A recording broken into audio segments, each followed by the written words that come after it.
ശരി, ഞാൻ നോക്കട്ടെ. ഞാൻ വിളിക്കാമെന്നേ. ആ ശരി, ഓക്കെ ഓക്കെ.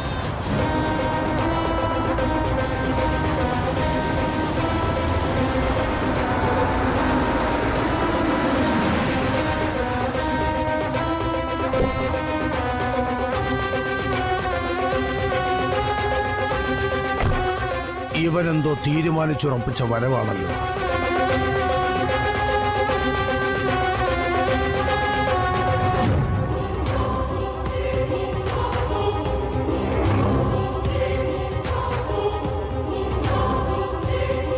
കുട്ടികളുടെ കാര്യത്തില് ഇനി ഒരു നീട്ടിക്കൊണ്ടുപോകല് വേണ്ട.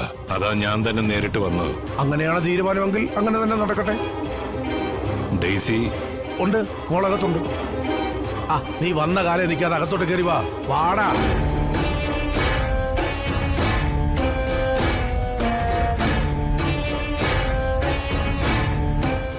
കുറെ അധികം നാളുകളായി നമ്മളിങ്ങനെ മുഖാമുഖം ഇരുന്നിട്ട്, അല്ലേ?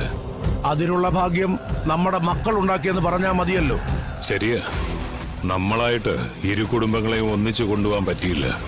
മക്കളായിട്ട് അത് ചെയ്യുമെങ്കിൽ നമുക്കതിനെ അങ്ങ് സപ്പോർട്ട് ചെയ്യാം. അല്ല, ഡെയ്സി വിളിക്കാം. എൽസമ്മേ, എൽസമ്മേ, എന്തോ? നീ ഇവിടെ വരെ വന്നേ. ആ ഡെയ്സിയെ കൂടെ വിളിച്ചോ. ആ, അവരുടെ കാര്യമല്ലേ സംസാരിക്കുന്നത്. അവർക്ക് എന്തെങ്കിലും അഭിപ്രായം ഉണ്ടെങ്കിൽ ഇനി തള്ളിക്കളഞ്ഞെന്ന് പറയണ്ടല്ലോ.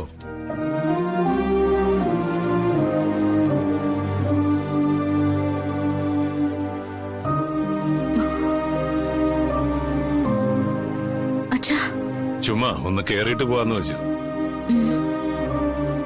എന്നാ ഞാൻ ചായ എടുക്കാം. വേണ്ട, ചായയൊക്കെ ഇനിയും കുടിക്കാമല്ലോ. ഡെയ്സിയും ഡെയ്സിയുടെ അമ്മയും കൂടി കേൾക്കേണ്ട കാര്യമാണ് ഞാൻ ഇനി പറയാൻ പോകുന്നത്.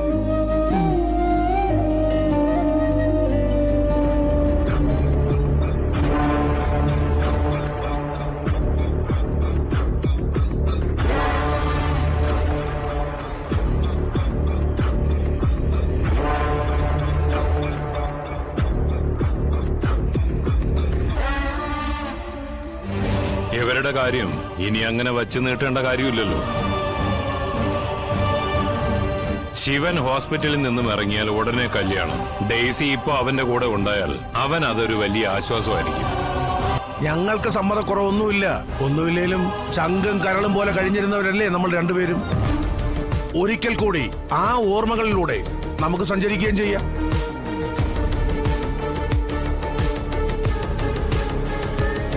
പഴയതുപോലെ എന്താണോ എന്ന് സ്വാതന്ത്ര്യത്തോടെ തോളിൽ തട്ടി സംസാരിക്കുകയും ചെയ്യാം.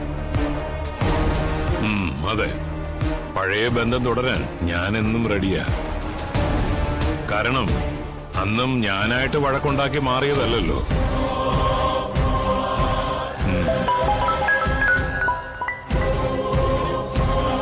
ആ ഗൗരീശ,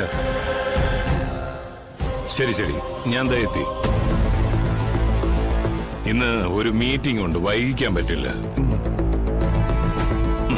എന്നാ പിന്നെ പറഞ്ഞ പോലെ വിവാഹത്തിന്റെ തീയതി നിശ്ചയിച്ചിട്ട് ഞാൻ അറിയിക്കാം. ആയിക്കോട്ടെ.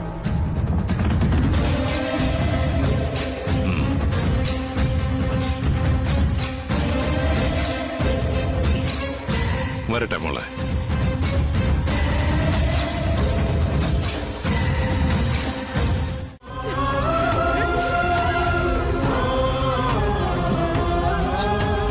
എന്തൊക്കെയാണ് നീ വിളിച്ചു പറയുന്നേ? ആരെയാടി നീ ഭ്രാന്താന്ന് വിളിച്ചത്? പറയണേ, ആരെയാ നീ വിളിച്ചെന്ന്?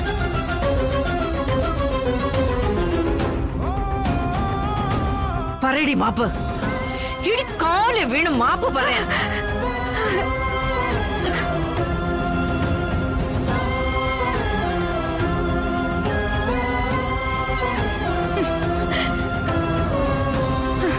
അമ്മേ, അങ്ങനെ മാപ്പ് പറയേണ്ട കുറ്റമൊന്നും ഞാൻ ചെയ്തിട്ടില്ല.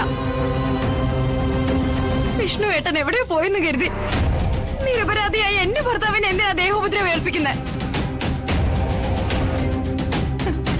ഞങ്ങൾ എന്ത് തെറ്റാ നിങ്ങളോടൊക്കെ ചെയ്തേ?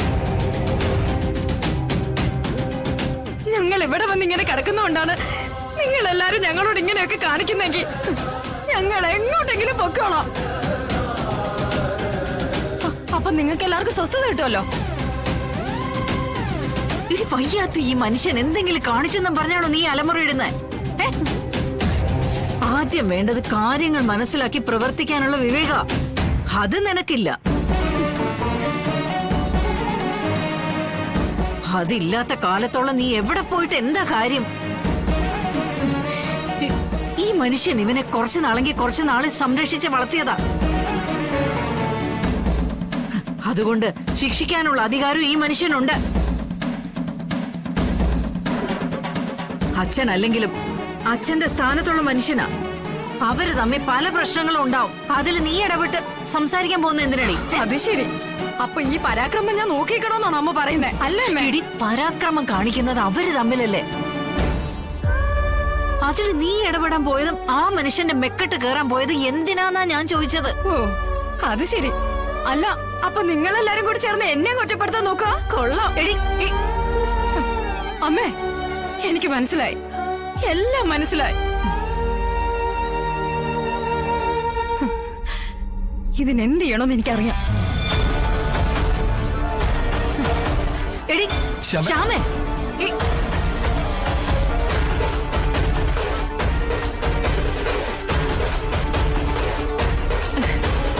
രാഘവേട്ട ക്ഷമിക്കണം. വിവരമില്ലാതെ അവൾ എന്തൊക്കെയോ പറഞ്ഞതിന് മാപ്പ് നൽകണം. ശപിക്കരുത്.